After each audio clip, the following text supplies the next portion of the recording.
El 29 de octubre es una conmemoración de lo que la Organización Mundial de la Salud llama Día Mundial del ACV. El ACV es el accidente cerebrovascular. Esto es un intento de la Organización Mundial de la Salud, que por ahí la decimos OMS. Es un intento de la OMS de llamar la atención, llamar severamente la atención sobre este fenómeno que es el ACV, porque está resultando una de las causas de enfermedad y muerte más altas en la población mundial, al menos en la occidental. ¿Esto qué significa? Por ejemplo, que en la Argentina es la cuarta causa de muerte por enfermedad aguda y es la primera causa de discapacidad neurológica. En otros países más desarrollados es la segunda causa de muerte y también es la primera causa de discapacidad neurológica. Cuando uno mide el volumen de este problema, no es un problema de un individuo, de una familia o de una sociedad, es un problema sanitario global que tiene posibilidades de ser previsto, por lo tanto controlado sus factores de riesgo, tiene posibilidades de ser tratado ni bien se está produciendo y en algunos casos revertido y tiene posibilidades de ser rehabilitado. Con lo cual se va acumulando una población con secuelas de un tamaño importante, de una cantidad de gente importante. Pensar en cómo prevenirlo es algo que está facilitado por cierto conocimiento que ya tiene la gente de cómo prevenir las enfermedades del corazón. Fundamentalmente, prevenir el infarto del corazón, es decir, que se tapen las arterias coronarias. Porque, digamos, comparten factores de riesgo como son el fumar, la obesidad, el sedentarismo, el estrés crónico y la diabetes. Estos factores son bastante determinantes y, salvo la edad, porque aumenta la frecuencia con la edad, que no la podemos modificar, el resto sí lo podemos modificar. En inglés, al ACV se le dice stroke, que significa golpe. Y justamente es esta la manera en la que sorprende. Es un golpe que le cambia la vida a la persona y a los que lo rodean.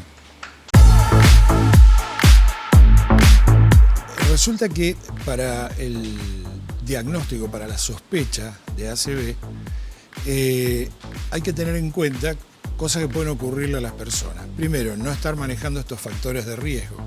Por lo que estamos diciendo, no manejar estos factores de riesgo y tratar de corregirlos equivale a tomar un riesgo muy alto en realidad, o de corazón o cerebral.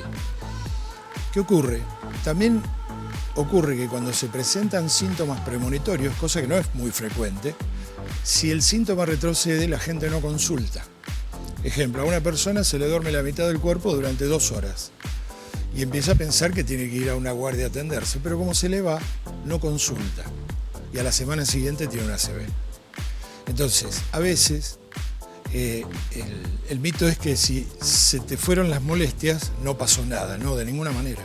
Aunque reviertan totalmente los síntomas, hay que hacer la consulta y en lo posible rápido. Las verdades son este mismo mito al revés. La verdad es que si tuviste un fenómeno que parece un ACV, aunque no haya perdurado, tenés un altísimo riesgo de tener un ACV. El otro mito es que el ACV te da porque es un ataque de presión. No, porque nos quedaríamos pensando que no nos tiene que dar un ataque de presión. En realidad, es la historia de hipertensión no controlada lo que más predispone a sufrir un ACV. Hay 2 momentos. Un primer momento es algo de lo que se dispone hace relativamente poco tiempo, que es el neurointensivismo. Ese primer momento tiene que ver con la presentación de síntomas, como son parálisis inexplicada, dificultad para hablar, pérdida de la sensación, ceguera súbita, sordera súbita, que son motivo de consulta, donde hay hoy intervenciones que se pueden hacer para revertir incluso totalmente el fenómeno que está ocurriendo. Una vez ocurrido, ya instalada la secuela, entonces también eso da paso a otro equipo. Nosotros decimos del neurointensivismo a la rehabilitación, que es el equipo de rehabilitación. La mejor herramienta, aún con todas las tecnologías disponibles que existe para manejar las secuelas de un ACV, es un equipo interdisciplinario experimentado. Porque, digamos, esto reúne recursos y reúne discursos que pueden apoyarse mutuamente como para potenciar la mejor recuperación posible. Bueno, yo soy el director de la Clínica Pilares del Rosario, soy médico especialista en rehabilitación con dedicación a enfermedades neurológicas. Y en nuestra institución, Pilares del Rosario, también estamos festejando un cumpleaños este mes, que es el cumpleaños número 17. Nosotros empezamos en 2004 con un equipo de 10, 12 seríamos en total, incluyendo todo el personal. En algún momento superamos los 120 en la evolución de esta institución. Y bueno, la característica ha sido esa, el trabajo interdisciplinario y también la capacitación y la adquisición de tecnologías de vanguardia, digamos, con algunos desarrollos propios incluso. Por ejemplo, desarrollamos un robot de marcha para estimular a los pacientes, que bueno, nos ha permitido acumular una experiencia bastante grande. Nosotros tenemos abiertas más o menos 30.000 historias clínicas, no de ACV, sino de patologías en general, y el predominio de accidentes cerebrovasculares es muy alto. Hay una cuestión que es muy importante, no hay mejor rehabilitación que la local. Si sos cubano, lo mejor que te puede pasar es que te atiendan en Cuba, si sos del Gran Buenos Aires, en Fleni, y si sos de Rosario y de la zona, digamos, del Gran Rosario, que te atiendan en Pilares. ¿Por qué? Porque los códigos son los mismos, las personas tienen hábitos que conocen, porque la rehabilitación no es nada más que lograr el movimiento o lograr la palabra, sino termina con la reinserción en su medio de esa persona. Entonces sí, yo creo que es la mejor opción, digamos, hacer la rehabilitación en el lugar que está, que no tiene diferencias sustanciales con la organización de los sistemas de rehabilitación de otros lugares del mundo o de países desarrollados.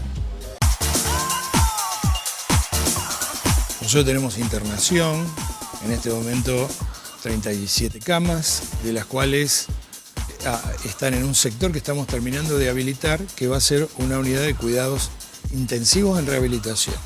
Esto que nos permite que las personas que están en condiciones de ser dadas de alta, pero no terminaron su tratamiento médico, por ejemplo las que quedan con respirador, puedan venir, empezar su rehabilitación mientras se siguen asistiendo en respirador hasta que nosotros podemos retirarle el respirador. Y esto se trabaja en conjunto con las terapias intensivas, lo estamos empezando a trabajar en conjunto con las terapias intensivas de otros centros y con una renovación amplia que hicimos del equipo clínico. A veces hay recursos que uno no conoce hasta que los necesita. A mí me pasó personalmente con mi esposa que descubrí que había excelentes centros de oncohematología en Rosario, que la verdad que no sabía que eran de ese nivel y son de altísimo nivel. Bueno, creo que nosotros en rehabilitación podemos dar cuenta de ese nivel científico.